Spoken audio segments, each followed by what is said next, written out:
Convido os irmãos a que abram suas Bíblias comigo em Gênesis, capítulo de número 11. Gênesis, capítulo 11, dando continuidade às pregações neste livro. Gênesis, capítulo 11, do verso de número 10 até o verso de número 32, será a leitura e pregação nesta manhã. Nos diz assim a palavra do nosso Senhor. São estas as gerações de Sem. Ora, ele era da idade de 100 anos quando gerou a Arfaxade, 2 anos depois do dilúvio. E depois que gerou a Arfaxade, viveu Sem 500 anos e gerou filhos e filhas.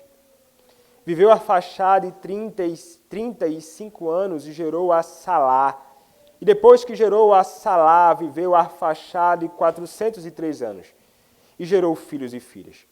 Viveu Salá 30 anos e gerou a Éber. E depois que gerou a Éber, viveu Salá 403 anos e gerou filhos e filhas. Viveu Éber 34 anos e gerou a Peleg. E depois que gerou a Peleg, viveu Éber 430 anos e gerou filhos e filhas. Viveu Peleg 30 anos e gerou a Reu. E depois que gerou a Reu, viveu Peleg 209 anos e gerou filhos e filhas. Viveu Reu 32 anos e gerou a Serug. E depois que gerou a Serug, viveu Reu 207 anos e gerou filhos e filhas. Viveu Serug 30 anos e gerou a Naor. E depois que gerou a Naor, viveu Serug 200 anos e gerou filhos e filhas. Viveu Naor 29 anos e gerou a Tera. E depois que gerou a Tera, viveu Naor 119 anos e gerou filhos e filhas. Viveu Tera 70 anos e gerou a Abrão, a Naor e a Arã. São estas as gerações de Tera. Tera gerou a Abrão, a Naor e a Arã. E Arã gerou a Ló. Morreu Arã na terra de seu nascimento, em Ur dos Caldeus, estando Tera, seu pai, ainda vivo. Abrão e Naor tomaram para si mulheres. A de Abrão chamava-se Sarai, a de Naor, Milca, filha de Arã, que foi pai de Milca e de Iscá. Sarai era estéril, não tinha filhos. Tomou Tera a Abrão, seu filho, e a Ló, filho de Arã, filho de seu filho, e a Sarai, sua nora, mulher de seu filho Abrão, e saiu com eles de Ur dos Caldeus, para ir à terra de Canaã. Foram até Harã, onde ficaram. E havendo Tera vivido 205 anos ao todo, morreu em Harã. Amém. Podem se assentar, meus irmãos.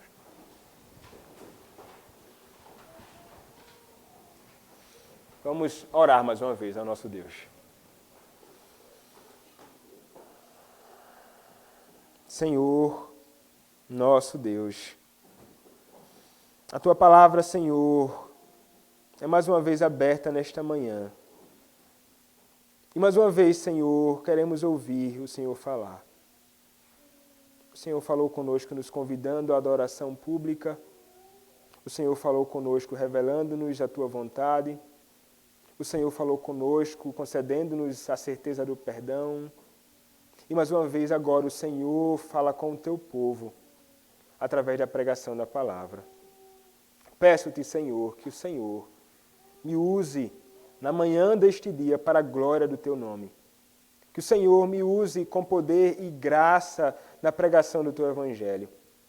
Que a Tua palavra, Senhor, seja anunciada com fidelidade.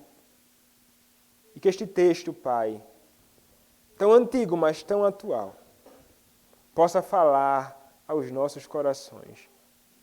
Sabemos, Senhor, que toda a Tua palavra é útil para instrução, para educação, na justiça, para fazer o homem perfeito e perfeitamente habilitado para toda boa obra.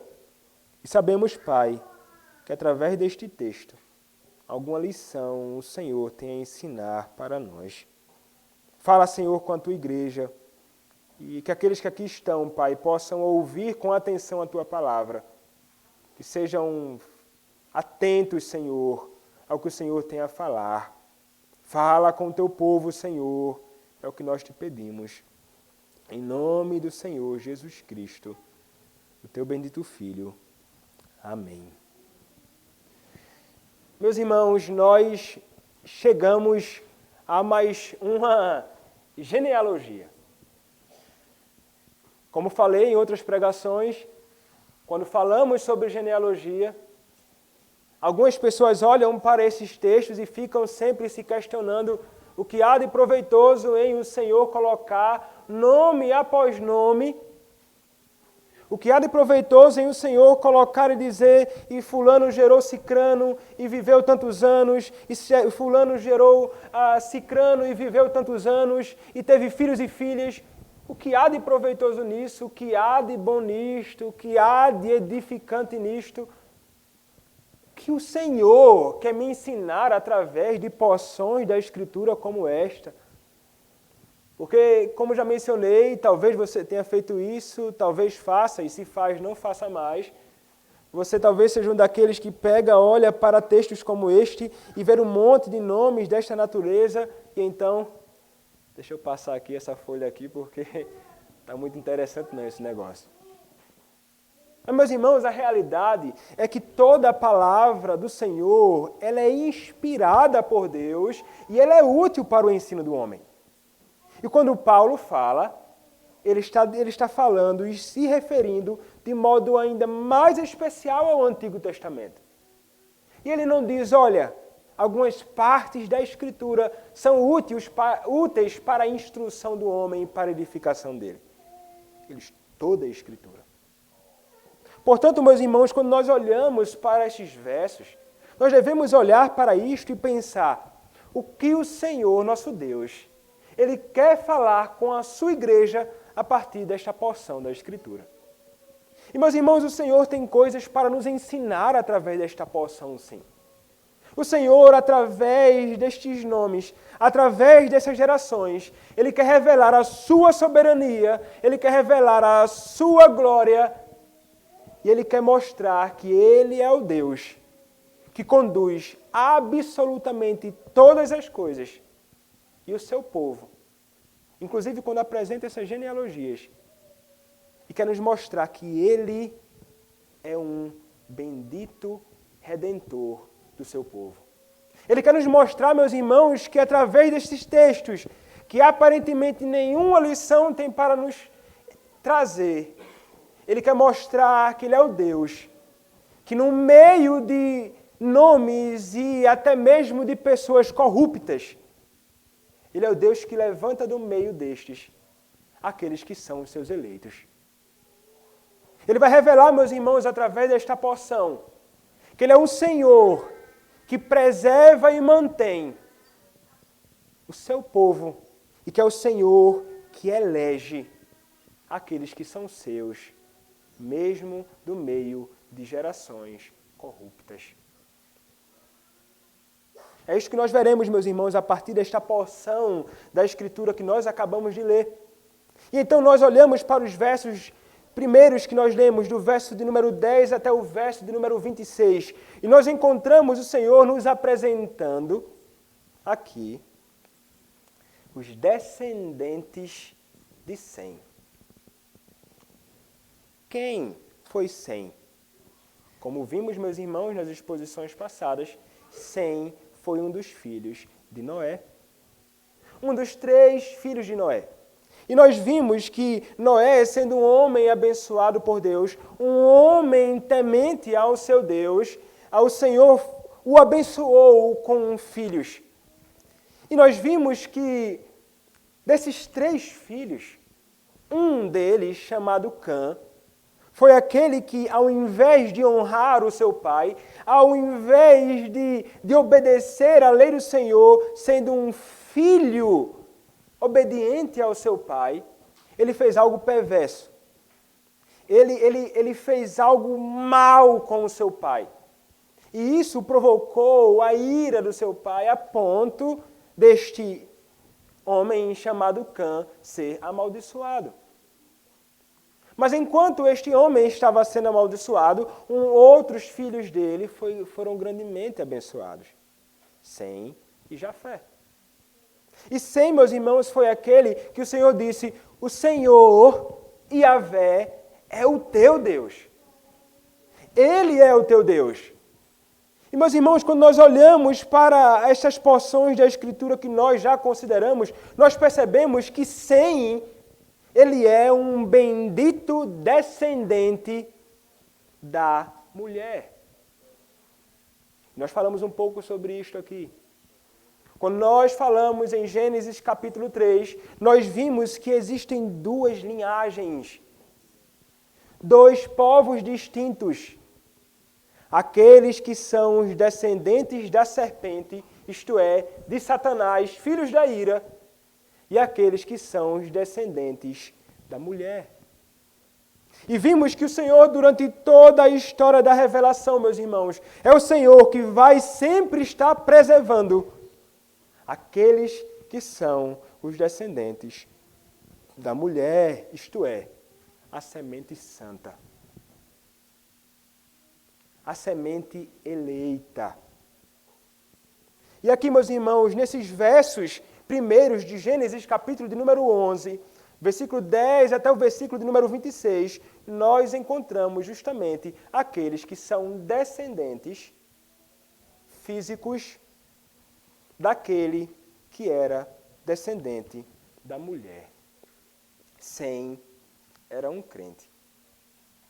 E então aqui, meus irmãos, nós começamos a perceber vários nomes, várias gerações sendo apresentadas aqui. Nós encontramos alguns personagens que nós até já vimos anteriormente. Peleg, nós vimos Eber, nomes que se destacaram em Gênesis capítulo de número 10. Eber como um descendente santo, sendo aquele que daria nome aos chamados hebreus posteriormente.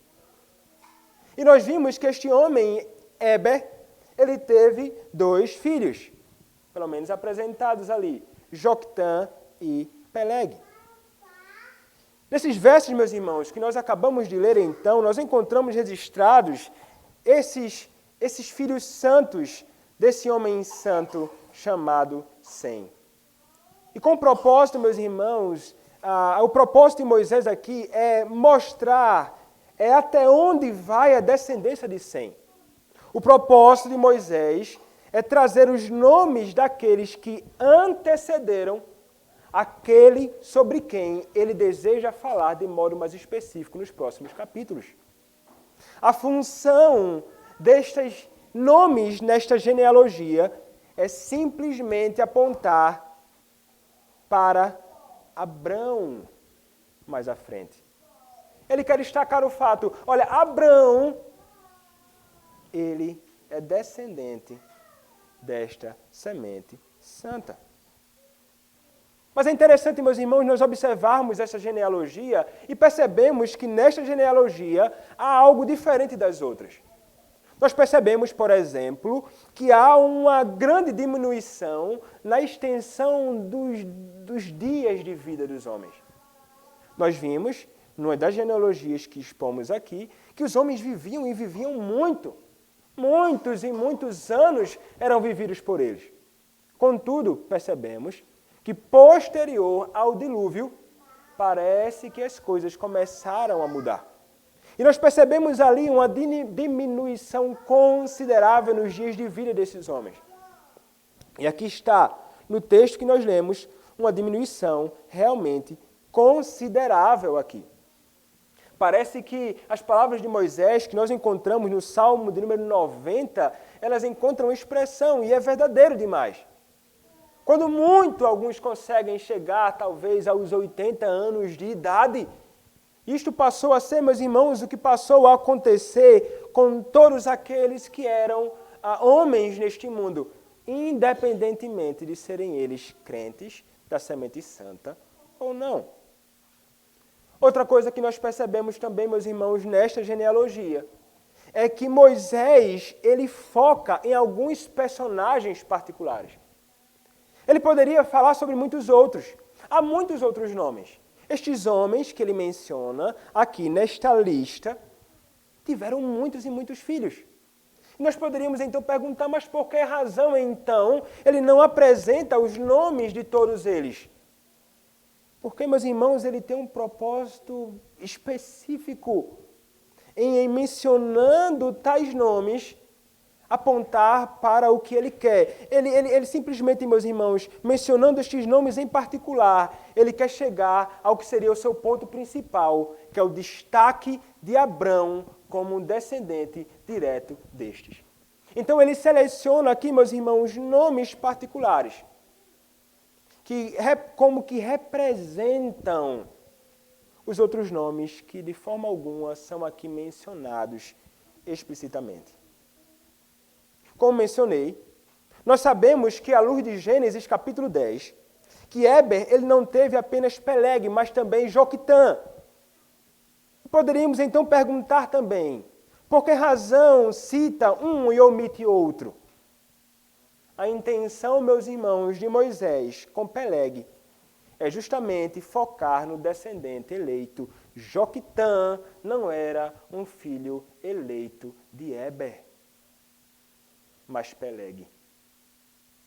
E então ele vai destacar Peleg como este filho eleito e vai mostrar, olha quem são aqueles que são descendentes dessa semente santa.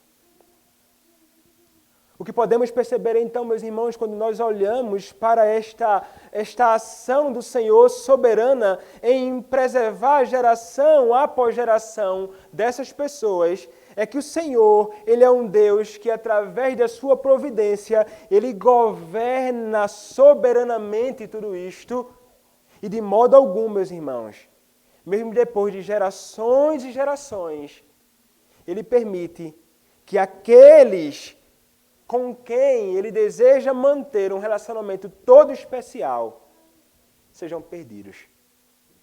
Ele é aquele que vai conduzir e sustentar, guiando, segundo a sua providência, que é sempre santa, sábia e poderosa.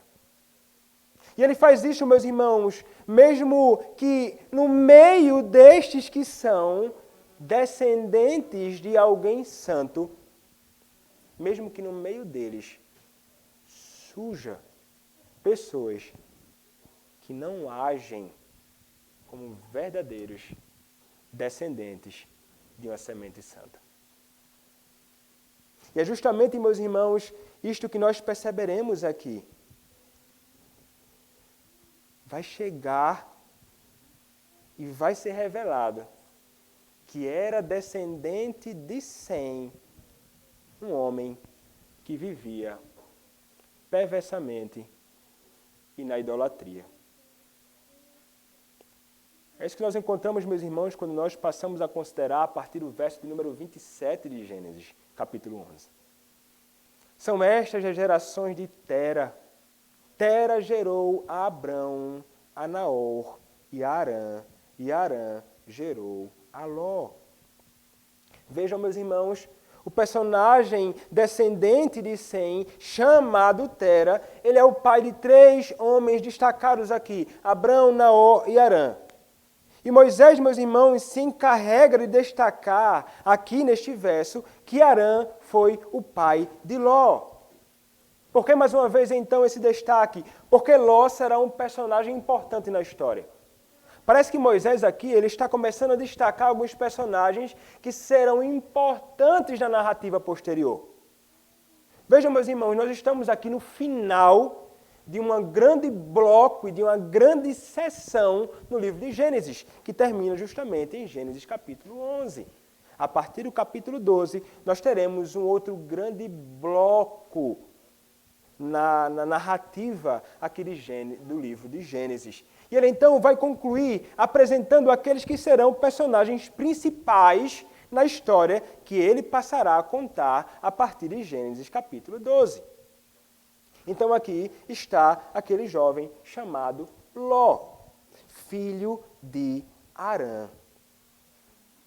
O verso do número 28 então nos diz: morreu Arã na terra de seu nascimento, em Ur dos Caldeus, estando Tera, seu pai, ainda vivo. Vejam só, então, acontece algo realmente muito triste aqui. Em Ur dos Caldeus, que é uma região da Mesopotâmia, que seria o atual Iraque em nossos dias, eles habitavam ali. A terra de seu nascimento, Ur dos caldeus. E Moisés ainda nos traz a informação, e uma informação bem triste acerca do que aconteceu ali. Tera, este homem, ele teve um de seus filhos, e não sabemos aqui se talvez esse era o filho mais moço dele. Se fôssemos olhar na ordem, você vai encontrar Abrão, Naor e então, no final, Arã. Não temos muita certeza acerca disto, mas sabemos de uma coisa, era certamente um filho querido para Tera. Mas o que aconteceu, meus irmãos? Este homem, ele morreu antes do seu próprio pai e deixa um filho. Ou filhos, né? Provavelmente tinha outros, não foi destacado aqui. É interessante nós percebermos isto, porque durante toda a narrativa, meus irmãos, nós vemos a bênção do Senhor dada a homens. A bênção de Deus dada a homens de ter muitos filhos. E o que nós encontramos de modo muito natural nas porções aqui do livro de Gênesis é que primeiro vêm os pais e então os pais morrem e morrem antes dos filhos. Mas aqui encontramos, meus irmãos, algo diferente do que encontramos anteriormente. Nós encontramos aqui um filho morrendo antes do seu pai, o que não é natural. O curso natural da vida é que os pais, em sendo mais velhos, morram antes dos seus filhos. E vocês podem então observar esta narrativa e pensar, será que isso foi doloroso para Tera, meus irmãos? Certamente, isso deve ter sido algo muito doloroso para Tera. Porque certamente, meus irmãos, é muito doloroso perder um filho. Certamente deve ser muito triste.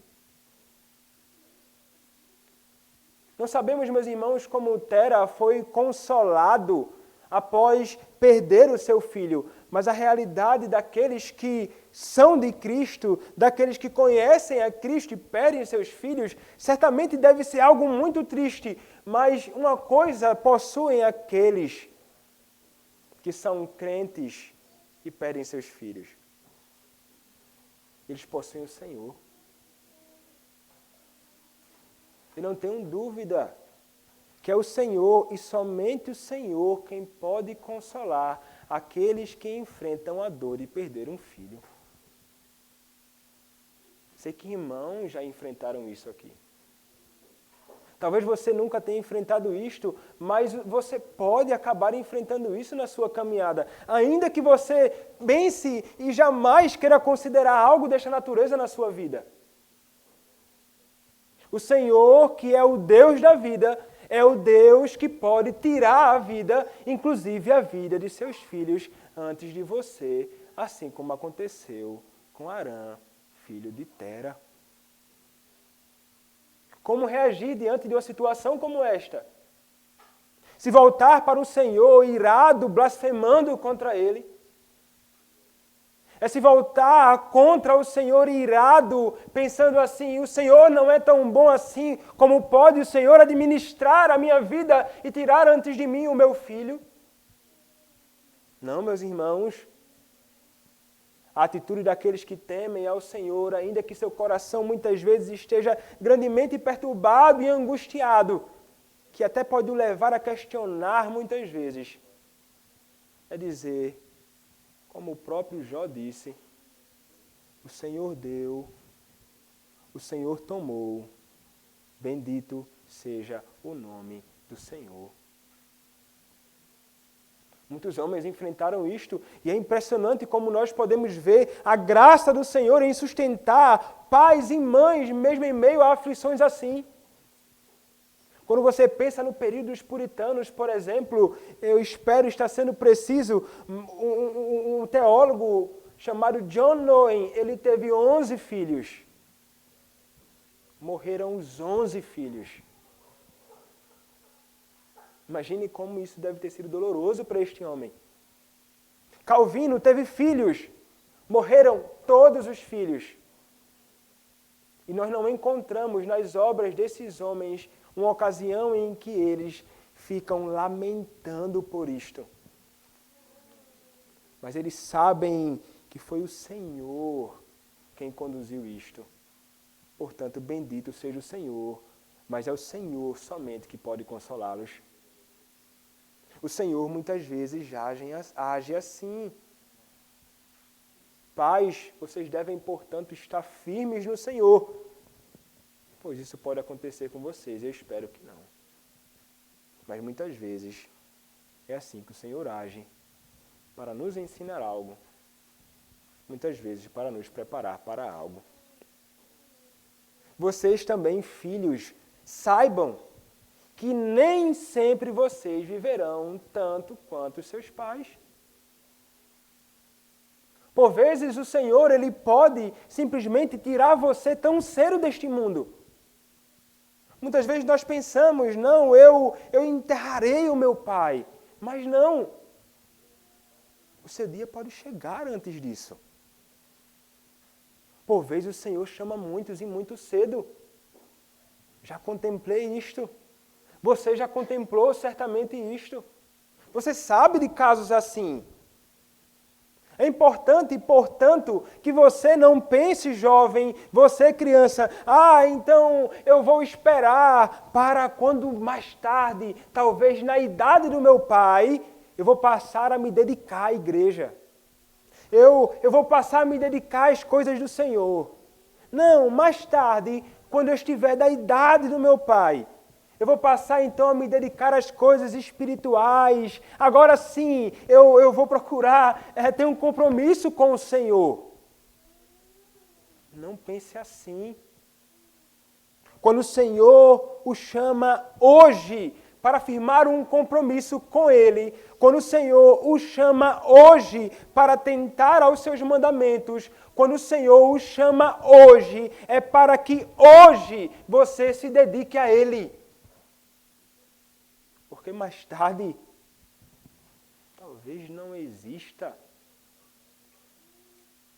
O Senhor nos convida a um compromisso com Ele hoje, a abraçar a este Cristo hoje. É a este Cristo hoje que o Senhor te chama a abraçar. E Ele te chama para que você viva hoje, para o louvor da glória dEle. Durante os dias que o Senhor te conceder a graça de viver neste mundo. Não se demorem para isto. O dia é hoje. Porque o Senhor pode nos levar muito cedo. Assim como aconteceu com Arã, filho de Tera. Mas vejam, meus irmãos, o Senhor continuou nos revelando, então, através da sua palavra aqui, em Gênesis, versículo de número 29, nos diz: Abrão e Naor tomaram para si mulheres. A de Abrão chamava-se Sarai, a de Naor, Milca, filha de Arã, que foi pai de Milca e de Isca.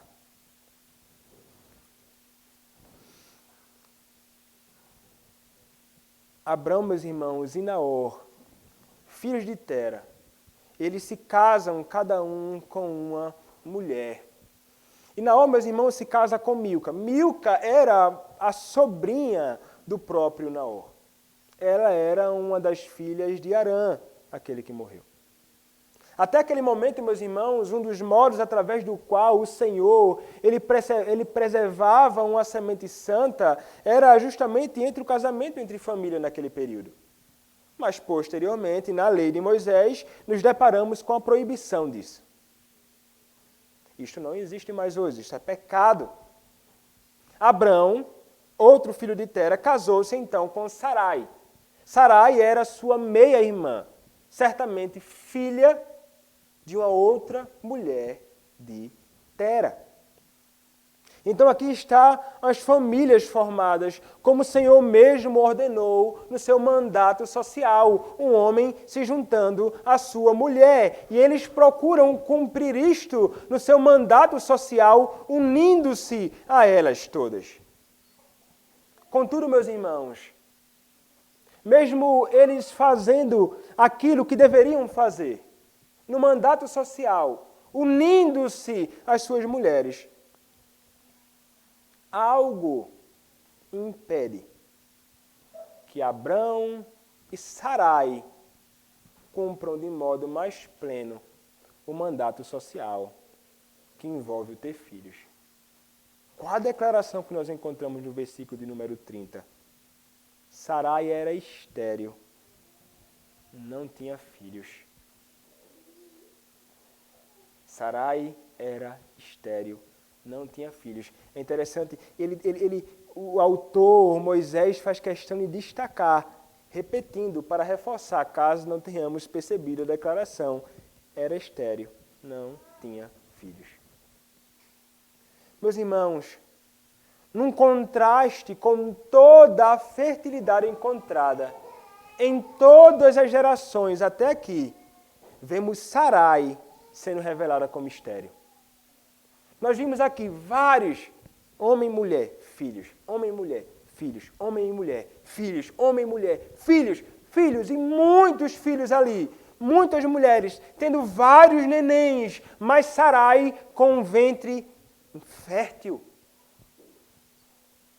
Meus irmãos, isso deve ser doloroso demais.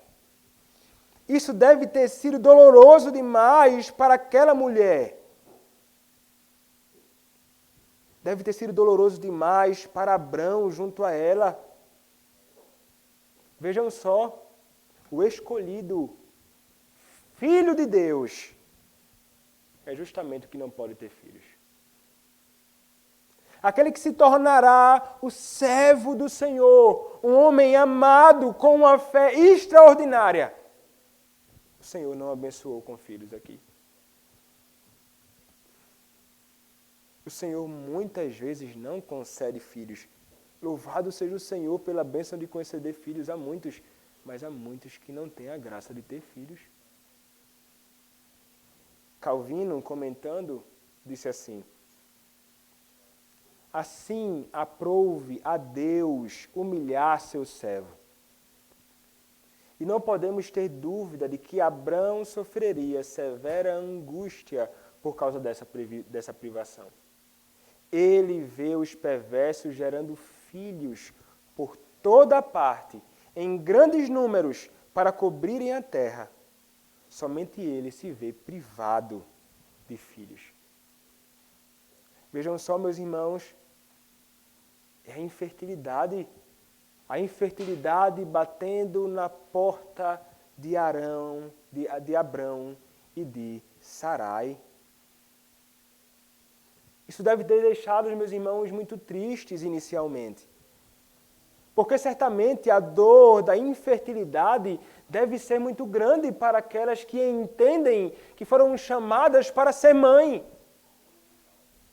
Como disse Calvino, meus irmãos, ainda mais, ver os perversos prosperando, ver os não crentes tendo filhos, como isso deve ser angustiante e triste para aquelas mulheres que temem ao Senhor e desejam ter filhos. Muitas vezes o coração de muitas mulheres aí é tentado a se aborrecer contra o Senhor e muitas vezes até a invejar a prosperidade dos ímpios. O crente pode ser muitas vezes levado a isto. O salmista, no Salmo de número 73, ele cobiçou a prosperidade dos outros.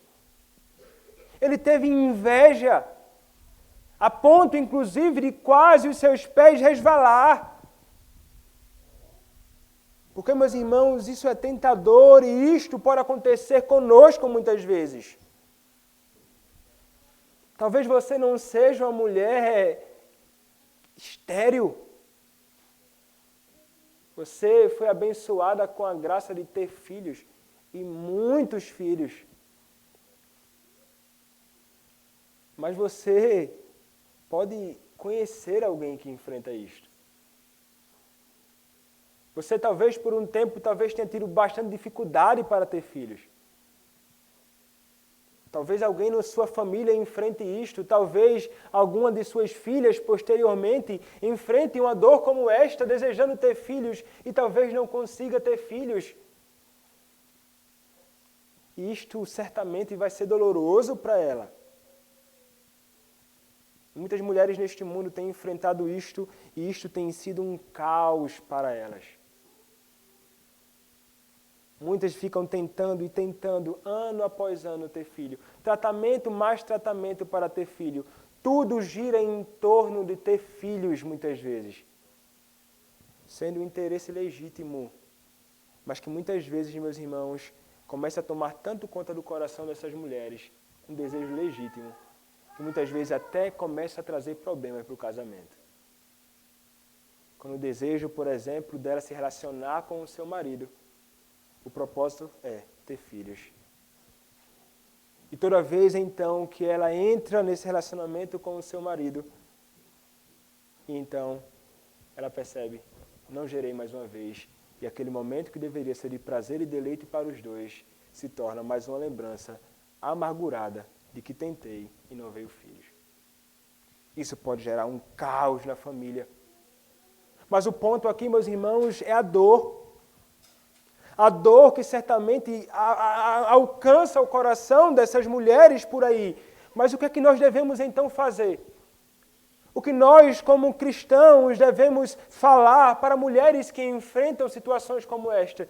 Meus irmãos, eu penso que o remédio para tratar dor como esta é o remédio para tratar dor qualquer, de aflição qualquer, que qualquer pessoa pode experimentar neste mundo.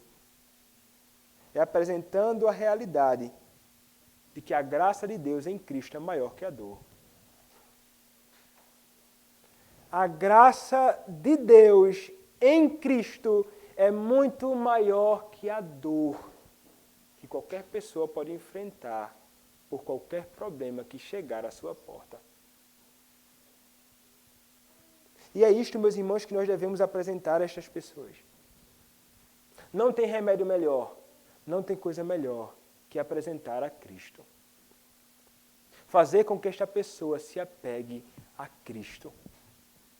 E fazer com que essa pessoa entenda que em Cristo, ainda que muitas coisas faltem na vida dela, aparentemente, ela tem tudo. Sarai, meus irmãos, ela foi alguém que enfrentou esta dor. Mas como veremos mais à frente, ela será consolada. Mas aqui, Deus seria mais glorificado à frente, quando fizesse um ventre não fértil frutificar. Ele seria muito mais glorificado nisto. Ele faz dela estéril, para que a sua glória se evidencie com mais glória, quando ele fizer um milagre. Para que esta mulher, que antes não gerava nada, pudesse ser mãe de uma multidão incontável. Isto é o que o Senhor fará mais à frente. Ela até então não sabia disto. Ela era estéril. O versículo então, meus irmãos, de número 31 e 32, o Senhor vai nos dizer: Tomou Tera a Abrão, seu filho, a Ló, filho de Arã, filho de seu filho, e a Sarai, sua nora, mulher de seu filho Abrão, e saiu com eles de Ur dos Caldeus para ir à terra de Canaã. Foram até Arã, onde ficaram. E havendo Tera vivido 205 anos ao todo, morreu em Arã. Vejam, meus irmãos, aqui há uma decisão. A decisão é partir de Ur dos Caldeus e ir para Canaã. E nós perceberemos posteriormente, em Gênesis capítulo 12, que essa peregrinação, ela acontecerá. E essa peregrinação acontecerá através de uma revelação de Deus a Abrão, dizendo: sai da tua terra, da tua parentela, e vai para uma terra que eu te mostrarei. Então o Senhor, ele se revela. Mas é interessante aqui, é como se Tera fosse aquele que tomou a decisão, pegou o seu filho, as esposas de seus filhos e disse, partiremos para Canaã. E parece aqui que Abrão, então, ao ver isto, ele se submete a isto. Então, sendo o pai, o cabeça, o pai responsável, então ele como que segue. E o propósito ali, meus irmãos, era sair daquela região e então migrar para Canaã. Esta terra, meus irmãos, que eles viviam, Ur dos caldeus, era uma nação pagã. Sim, meus irmãos, era uma nação idólatra. E uma coisa que nós precisamos entender aqui, a família de Abrão era uma família idólatra. Ainda que fossem descendentes de sangue de Sem, eram pagãos. Eles viviam longe do Senhor e viviam na adoração a outros deuses. Eles não adoravam um único Deus vivo e verdadeiro. Eles adoravam outros deuses e, como alguns estudiosos procuram nos apresentar, eles adoravam os deuses da lua, que chamam de Nana ou Sim. Deuses que eram adorados naquela região, eles se prostravam diante desses deuses, eles estavam longe do Senhor e da adoração genuína. Nós sabemos disto, por exemplo, quando nós olhamos para Josué, capítulo de número 24, versículo 2. Quando a palavra nos diz, então Josué disse a todo o povo, assim diz o Senhor, Deus de Israel, antigamente, vossos pais, Tera, pai de Abraão e de Naor, habitaram da além do Eufrates e serviram a outros deuses. Esta era a realidade deles. Vejam só, como pode então alguém de uma descendência santa, alguém filho de um homem e da descendência de crentes, agora se envolver com a idolatria e a uma vida totalmente estranha à Escritura Sagrada? Meus irmãos, essa é uma realidade daquele período, é uma realidade dos nossos dias. Descendentes de homens crentes ou piedosos não são salvos automaticamente. Não é porque é filho de crente que é crente. Não é porque nasceu na igreja que é verdadeiramente um membro da igreja invisível do Senhor Jesus Cristo. Ninguém é salvo por descendência ordinária. Esta é a realidade. Ainda, meus irmãos, que desejemos que aqueles que nascem de nós sejam crentes piedosos e nós devemos pastoreá-los, instruí-los, criá-los como filhos da aliança. Saibamos que não é pelo simples fato dele ser alguém, filho seu, sendo você crente, que ele será um crente. Isso pode não acontecer na sua vida. O seu filho pode se tornar alguém que caminha longe do Senhor. Nós estamos repletos de exemplos por aí. Repletos, meus irmãos, de exemplos. E era a condição de Tera. Nós devemos sim orar para que os nossos filhos sejam crentes piedosos. Nós devemos pegar a lei do Senhor e instruí-los na lei do Senhor, inculcando a lei do Senhor na mente deles. Responsabilidade sua como pai. Responsabilidade sua como mãe. Mas ainda assim, o Senhor pode não salvá-lo. Isso simplesmente e o conhecimento que muitos podem levar a vida inteira, talvez abandonando o Evangelho. Para muitos aí perdidos hoje, que saíram do seio da igreja, o conhecimento que tinham da lei do Senhor e que até hoje possuem certamente na cabeça deles, serve como testemunho contra eles. Sim, siga meu irmão firme com seu filho da aliança, instruindo. E ore para que o Senhor o preserve nos caminhos do Senhor. Ore para que o Senhor o sustente nos seus caminhos. Ore para que o Senhor se utilize da sua palavra, instruída por você, ou em alguma outra ocasião, e vivifique o coração do seu filho.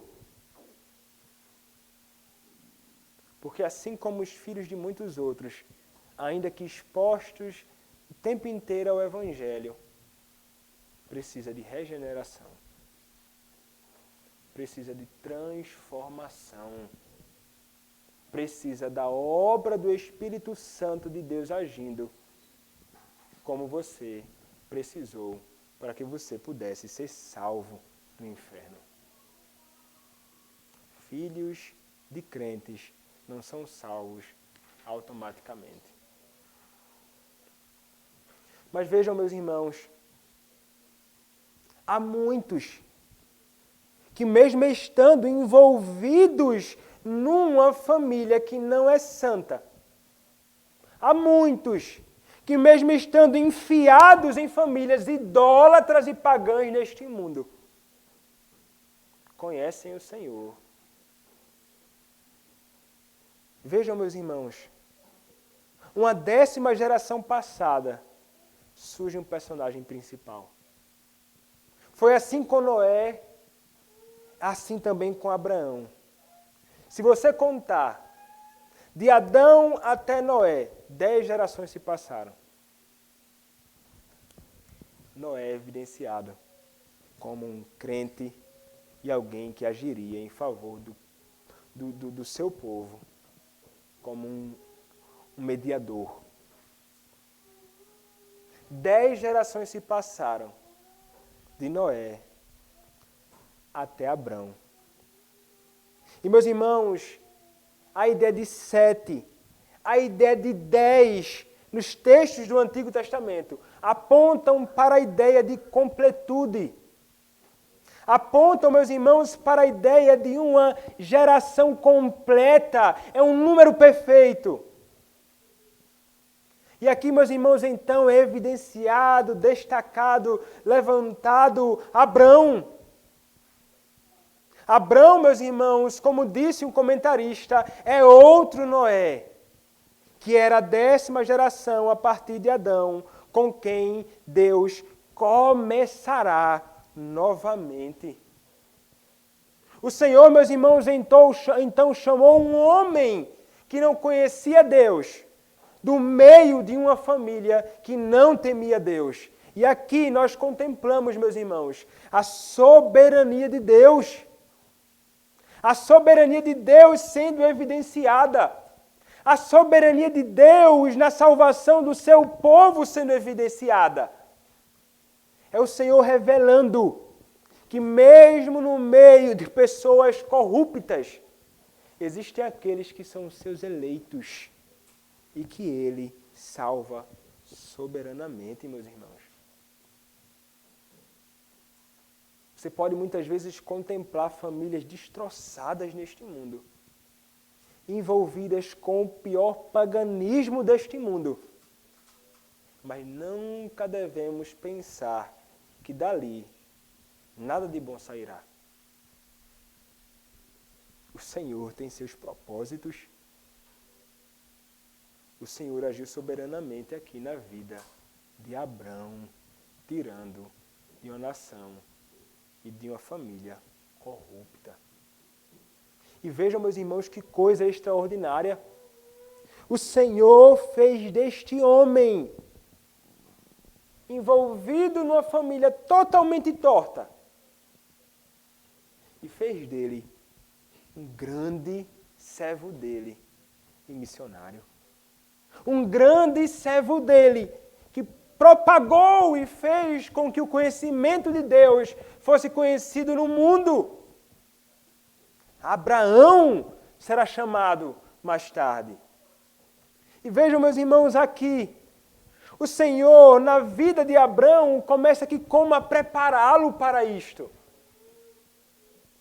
E é justamente isto que acontece aqui na vida de Abraão, nesses versos que antecedem o capítulo de número 12. Deus prepara, meus irmãos, Abraão para aquilo que ele se tornará. Já devemos, meus irmãos, considerar essa situação dele como uma preparação de Deus, como um guia em tudo isso. E a história, meus irmãos, da preparação de Abraão não começa em Gênesis 12. A história da preparação de Abraão começa em Gênesis capítulo 11, verso de número 27. São estas as gerações de Tera. É justamente neste verso que começa uma segunda sessão. Uma outra sessão. Gênesis capítulo 12 poderia começar aqui.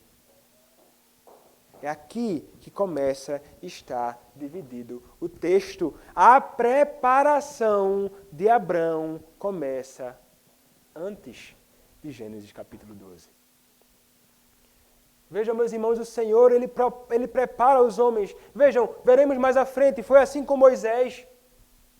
Sendo ele alguém que passou 40 anos no deserto, sendo preparado para chamar um povo e libertar o povo do Egito.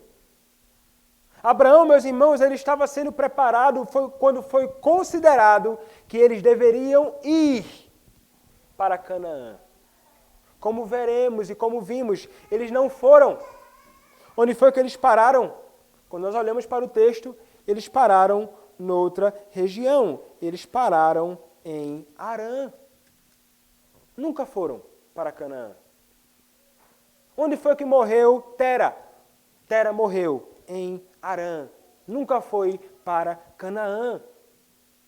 Mas a experiência, meus irmãos, de uma peregrinação e de um entendimento que de uma terra ele iria sair para outra, foi algo através do qual o Senhor começou a preparar este servo para a obra. Vejam, meus irmãos, é a preparação do Senhor na vida dele. Mas não somente na vida de Abraão. O Senhor não estava preparando apenas Abraão para o que ele haveria de enfrentar. Sarai também estava sendo preparada. Ela recebeu a notícia de que era estéril, vimos no versículo de número 30.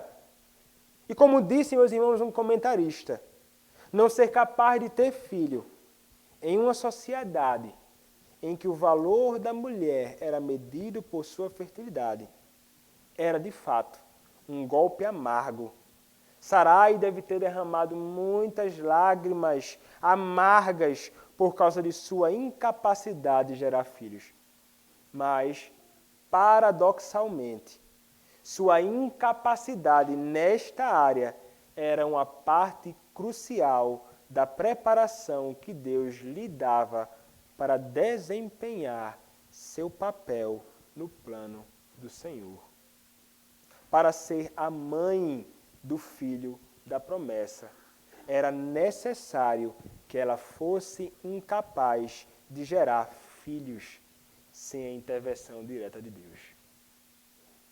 O Senhor estava preparando ela e era necessário que ela fosse incapaz de gerar filhos para que pudesse, por intervenção divina, gerar por uma intervenção direta do próprio Deus, algo extraordinário. Meus irmãos, uma coisa que nós podemos aprender do fato de que o Senhor preparou Abrão para a obra, Sarai para o que haveria de experimentar futuramente, é o mesmo Deus que muitas vezes age em nosso favor, preparando-nos também para toda obra que Ele nos chama para fazer neste mundo. O Senhor chama os seus, o Senhor separa os seus e o Senhor prepara os seus. Podemos, meus irmãos, não saber o que teremos de fazer ou enfrentar no futuro, assim como Arão e Sarai certamente não sabiam naquela ocasião, especialmente nós, jovens que somos. Mas o que temos vivido hoje, meus irmãos, na nossa vida e na nossa caminhada, pode ser uma parte importante da preparação de Deus para aquilo que teremos de enfrentar mais à frente. Muitas vezes são experiências maravilhosas, experiências com coisas muito boas aqui neste mundo, mas outras vezes são experiências muito amargas, experiências de fato muito dolorosas, que nos faz perguntar talvez assim, por que razão isso agora, Senhor? Por que razão eu tenho de enfrentar isto? Por que razão eu não tenho um filho? Por que razão eu tenho que sair da minha terra? Por que razão esta doença me alcançou? Por que razão a minha casa pegou fogo? Por que razão isso ou aquilo aconteceu? Por que razão? E não há problema nenhum em você perguntar tais coisas. Mas nosso coração muitas vezes se questiona. Talvez, meus irmãos, nós não sabamos a resposta agora. Talvez você não tenha resposta para nada agora acerca do que está acontecendo na sua vida. Mas talvez descobramos mais à frente. Certamente, posteriormente, Abrão, Sarai olharam para trás e... Agora eu entendi por que razão o Senhor me tirou dali. Muitas vezes é conosco também na nossa caminhada. Talvez você olhe para a sua situação hoje e não perceba coisa boa em nada. O que é de bom? O que é de proveitoso nisto que tenho experimentado? E talvez você olhe e pense assim, eu sou um filho de Deus e nada diferente acontece na minha vida, igual dos ímpios aí. Nada diferente, eu sou filho de Deus e eu não vou ser isento de problemas não, deveria, né? Eu sou filho de Deus, afinal de contas, algumas pessoas pensam assim, sou filho de Deus, problema não vai me tocar. Eu sou filho de Deus, eu sou crente, nada vai me abalar, só vitória. Não é dessa forma que funciona. O Senhor, meus irmãos, muitas vezes na nossa vida nos coloca justamente em condições bem difíceis. E você então se pergunte, qual o propósito do Senhor com tudo isso? Eu não sei a resposta para você. Mas uma coisa é certa, que você não pode duvidar nesta vida. Nós podemos estar certos de que o Senhor tem conduzido tudo sabiamente. Disto, eu e você não podemos duvidar. E com pelo menos, meus irmãos, 2 propósitos maravilhosos para o nosso próprio bem e para a glória do seu próprio nome. Porque é justamente com esses 2 propósitos que tudo o Senhor faz neste mundo, em nós e através de nós, é para a glória do seu nome e para o benefício daqueles que são seus filhos. E você pode estar certo disto. Isso é o que a palavra do nosso Senhor nos diz. Isto é o que Paulo, em Romanos capítulo 8, verso de número 28, nos diz. Sabemos que todas as coisas cooperam para o bem daqueles que amam a Deus, daqueles que são chamados segundo o seu propósito. O que aconteceu na sua vida? O que você tem enfrentado hoje? Saiba que foi Deus quem conduziu, que o nome dele será glorificado nisso e que você será beneficiado. Ainda que você não consiga perceber, talvez, benefício algum nisto. Mas é o Senhor quem conduz. E, meus irmãos, é maravilhoso também percebermos neste texto que este Senhor que conduz a nossa vida, este Deus que preserva a nossa vida, é o Deus que não preserva somente a nossa vida em particular, é o Deus que preserva a sua igreja. E é isto que ele tem preservado aqui quando preserva Abrão. Ele preserva a sua igreja e é ele que tem guardado o seu povo.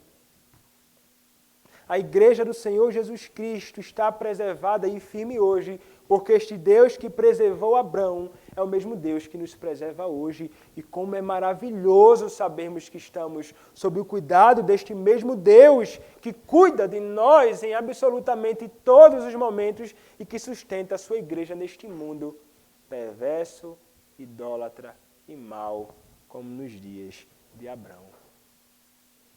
Só por graça do Senhor somos preservados do mal, e inclusive preservados do juízo de Deus contra nós.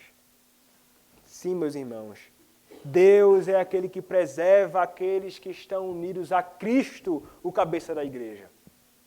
E se não estamos em Cristo, Deus cairá com juízo, pois não estáis sob seus cuidados, mas em não estando unido a Cristo, estáis como alvo da sua santa ira. E então você talvez que não conhece a Cristo, que não está unido a Cristo, a este Cristo que elege e preserva a sua igreja, você talvez se pergunte, como escapar dessa ira? Como escapar? Como me abrigar? Onde me esconder? Não existe outro lugar senão em Cristo. Como você será preservado da ira? É correndo para Cristo. Como você será abrigado da ira? É se escondendo em Cristo. É somente Cristo que pode salvá-lo. É somente Cristo que pode te tirar da condição que você se encontra. O Senhor então te convida à fé neste Cristo e ao arrependimento. Arrependimento dos seus pecados e da sua vida pregressa e a fé neste Cristo para que possas ser salvo da condenação. Sendo assim, estarás sendo salvo, passarás a desfrutar do cuidado paternal de Deus, que todos nós que fomos salvos, desfrutamos hoje. Bendito, meus irmãos, seja o nosso Deus, o Deus que desde os tempos antigos tem os seus eleitos e preserva a sua igreja. Louvado seja o nosso bendito Senhor pela salvação que alcançamos em Cristo. Amém. Oremos, meus irmãos, ao nosso Deus.